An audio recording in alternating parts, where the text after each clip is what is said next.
Howdy folks, welcome back to the channel. This week we're diving into something that, well, I've been putting off really. I've been meaning to do this since I got this old service truck here. You guys of course know this, 1967 International 1200. I bought this thing back in January. We revived on it and I've been doing a whole lot of work to it. Well, I haven't really done anything to it, but today we're going to dive into something that I've been meaning to fix, and that is the fuel system. Bought a new fuel pump here, the cheapest one that the internet had, and we're going to go ahead and replace this guy. This old one could be rebuilt, but I'm not even going to mess with it right now. I'm just going to set this one aside, and if this one goes out, I'll probably rebuild this one. But yeah, I've been wanting a fuel system. Of course, I've been gravity feeding the fuel system, which works perfectly fine, but it doesn't quite feed enough fuel to the engine. And the other thing is that when you shut the engine off, that's keeping constant pressure on that carburetor. And when there's constant pressure on that carburetor, it keeps feeding fuel into the engine. And the engine doesn't really appreciate that. So we're going to do away with the gravity feed. Obviously, I need to rebuild the carburetor, but I'm going to put that off until like tomorrow or something. I don't know. Later. So we're going to see if we can't get this fuel tank to work. This truck actually has two fuel tanks, one on this side, one on the driver's side, but I'm going to try and get it all functioning off of the passenger side fuel tank here. It'll just be easier, and well, it's got a chrome cap on it, so this tank's definitely the good one. So yeah, I gotta find a fuel fitting for this pump, and then I'll put this pump on. Obviously, I need to put the gasket on. Probably won't even mess with RTV on it. I'll just send it, and, you know, well, this engine is not unfamiliar to leaks, so, you know, I won't even notice if the fuel pump leaks a little oil out. Just so long as it doesn't fill the fuel system with oil like this fuel pump does, apparently. So, that's cool. So, yeah, we'll go ahead and get this guy bolted on now. Well, unfortunately, as luck would have it, both of these fuel fittings on the old fuel pump are too small for the new one, so we're going to shop around. Why would you walk all the way up there when you have a Scout to drive? If it'll start, that is. There it goes.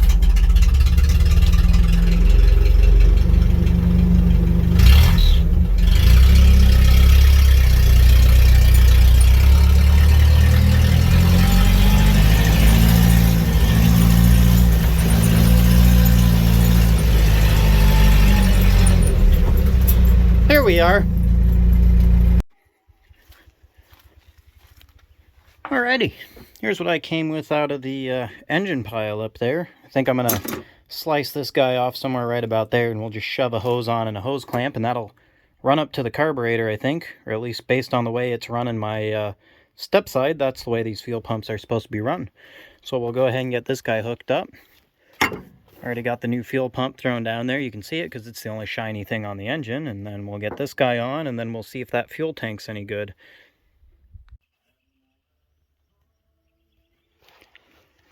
Alrighty, got that guy actually fed up all the way up here. I thought I was going to have to cut it way down there and then run a rubber line up, but I got it up to here, and this leaves me enough room to put my inline fuel filter in, and so that should work. We'll deal with the, you know, not 3/8 to 3/8 fuel line difference later. It'll be fine. But now we're going to go ahead and look at the fuel tank. You can see we have this malarkey happening. This is totally like a fuel tank switching valve from an old Ford that came out of this side's fuel tank and then was clearly looped into itself, so I have no idea what any of that's supposed to mean. There used to be a fuel pump right there. I took it off and was trying to get it to work, but it was fried.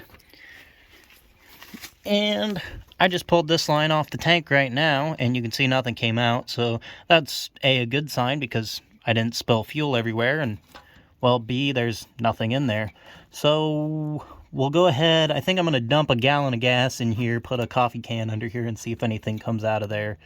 And if nothing does, then we'll try the other side. Alrighty, we got the inlet line done, the outlet line's done up to here, and now we're going to look at the old carburetor. Of course, this thing just dumps gas down the engine when this truck is sitting, so I'm pretty sure it's the power valve, in fact, is dry rotting, and the power valve is just allowing fuel to dump down into the engine. So we're going to pop the fuel bowl off and take off this metering block and replace that power valve. And we'll also take care of, you know, the miscellaneous odds and ends like this vacuum leak. That might help just a little bit. Alrighty, we're back. With the power of technology, that seemed like moments, but it's actually been a couple days. I ordered a Carburetor Rebuild kit, and it should be here any moment now. The UPS guy will show up and deliver that. So while I'm waiting, I'm going to clean up this gasket surface. I've got the fuel bowl and the metering block there in the Scout behind me. And the other thing I'm going to do while I'm waiting, I'm going to pull all 8 spark plugs out, and we're going to clean those things off, because I guarantee you the way this thing was running, those spark plugs are blacker than a coal miner's butt crack. So that's got to happen, and then hopefully a little later tonight we should be in action. Alrighty, there's the first 4 out of this here passenger side bank. Of course, you can see this thing's running filthy rich, just like I said it was. Ask me how I know. So I need to run back down to the shop, track down a wire brush, some brake clean, a couple other odds and ends. So we'll see what I dredge up. Alrighty, passenger side's done here, and got the driver's side pulled out. You can see just a lot of the same thing, just running super rich. One of these plugs, it was this guy, still wet from the fuel that was on it. I'm willing to bet that these valves were open. These are in order, so this is the second piston here, number 2, or whatever numbering system you'd like to use.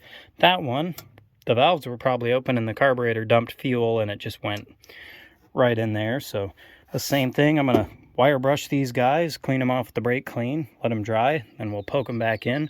This thing should run absolutely mint. Well, the UPS guy finally decided to show up. He brought my Carburetor Rebuild kit. I just bought a Holley 2300 Carburetor Rebuild kit for this truck. A smaller power valve for this carburetor would have been good. I'm almost certain this is a 500 CFM Holley 2-barrel instead of the standard like 350 CFM Holley 2-barrel that these trucks would have had. So that's why I went with just a standard, smaller rebuild kit. So all I did was replace this metering valve gasket, the fuel bowl gasket, the power valve, of course, and then the needle and seat. And then I'm just going to slap this thing together. That, of course, is why I didn't take the whole carburetor off and, you know, go through every little odd and end and whatnot. And also, every gasket that I took off of this thing was a royal pain in the butt to clean, because they've been on here for like 20 years and they're super stuck. So I'm going to go ahead and tighten this thing down, and then I think we'll finally be ready to try and start this thing and have it run off of its own fuel system, of course. Alrighty, I just got the fuel system dialed in on the old International here, and I gotta warn you, I didn't really care, so it's not going to be pretty. I call this the Insurance Claim 500 fuel system.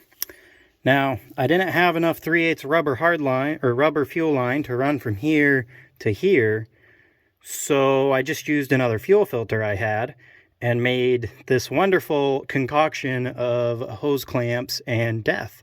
And of course, you know, coil wires right there, so she's sure to catch on fire. So we've got our little squirt bottle here. We're going to give her a little fuel in the bowl. Of course, this carburetor was just a part.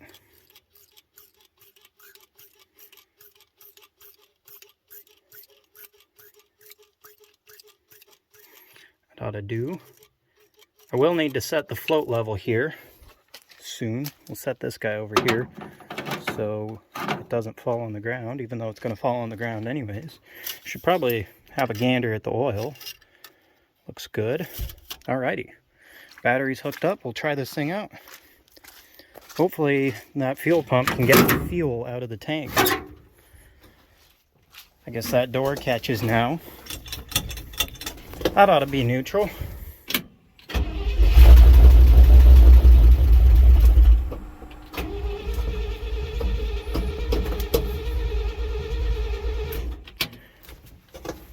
Looks like she needs a little more fuel. Alrighty, this thing's running a little bit funny. I actually cleaned off up here on top of the carburetor because this gasket was leaking. I tightened it down, it was still leaking, so I pulled around over by the Scout where my carburetor rebuild kit is, and hopefully fixed this. It shouldn't leak now, so we'll see how she fires back up and see if it doesn't leak gas out of there anymore.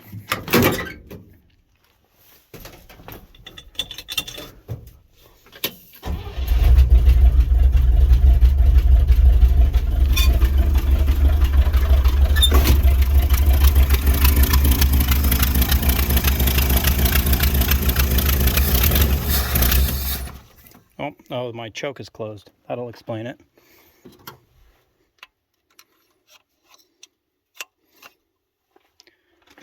We'll try that again.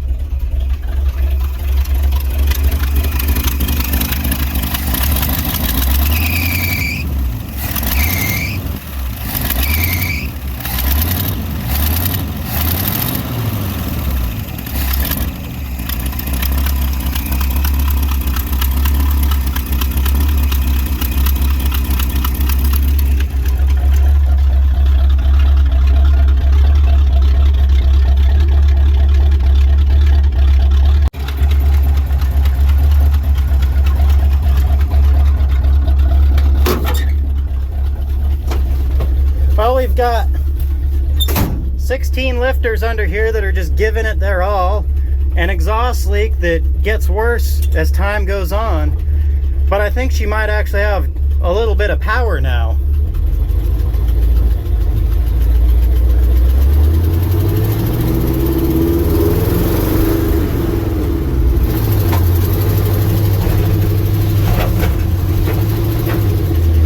I might have spoke too soon.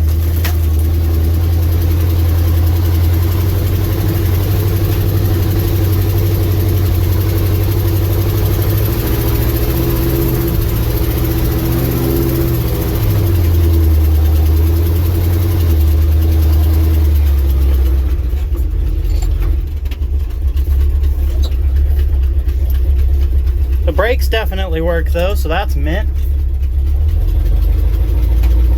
Oh, too far. There we go.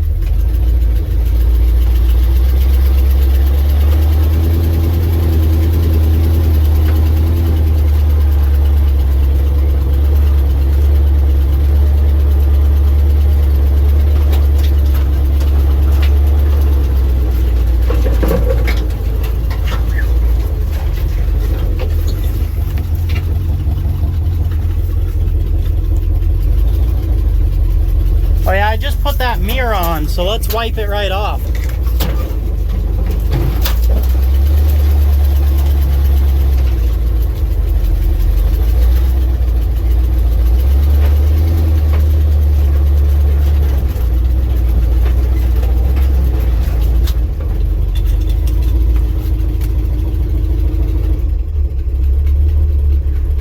That oil pressure gauge is more reactive than the throttle pedal.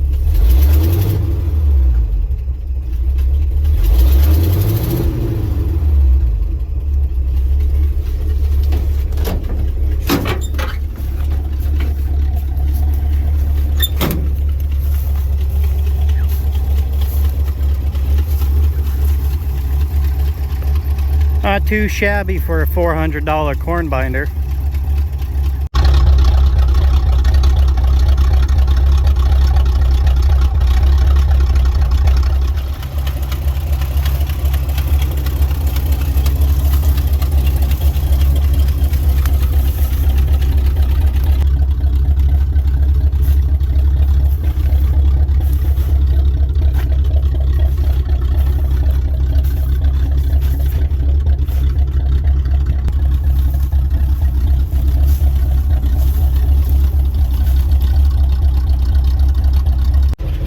Alrighty, after a little DMV approved 55-point turn, we're facing the other way now.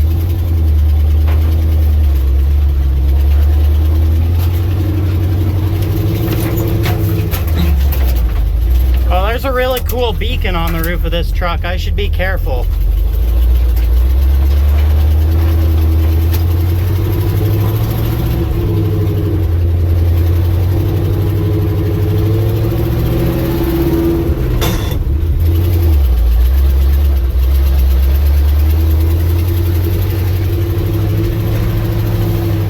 What's more fun than taking the old corn binder down the old, public road?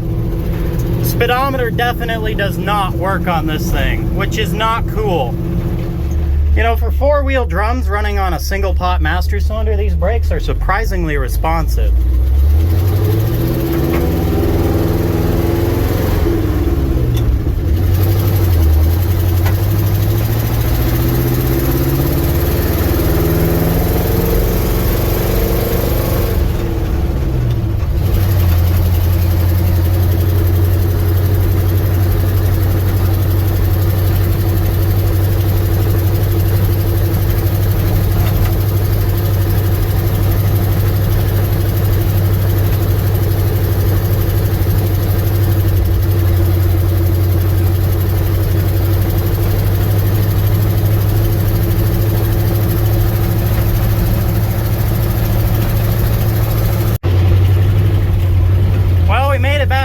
So I'd say she's a reliable daily driver.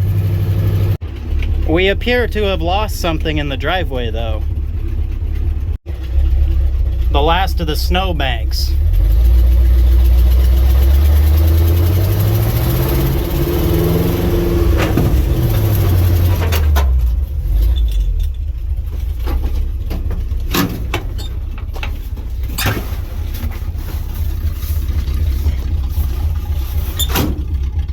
Nice.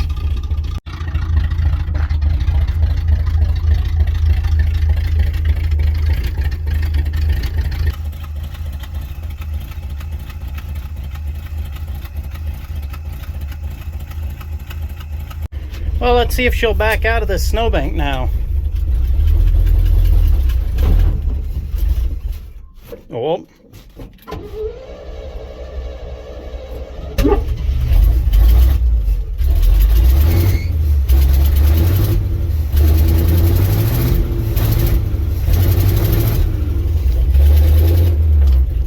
Try 4 low.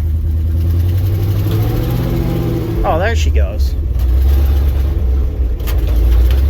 Perfect.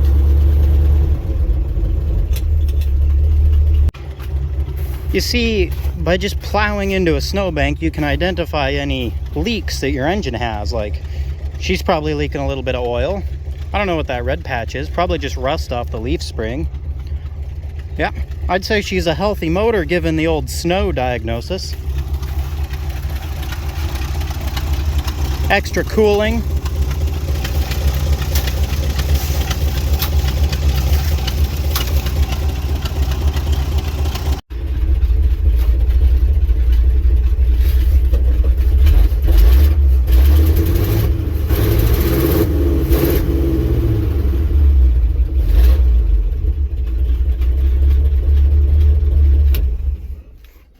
She might use a little bit of timing. I'm sure it actually needs a new set of points since I never actually replaced those, but she's running pretty good now. Well, here we've got her. I backed it in next to the parts trucks. Of course, the Butterscotch Highboy back there. A couple other trucks you guys haven't met, but they're just parts, so don't even worry about it.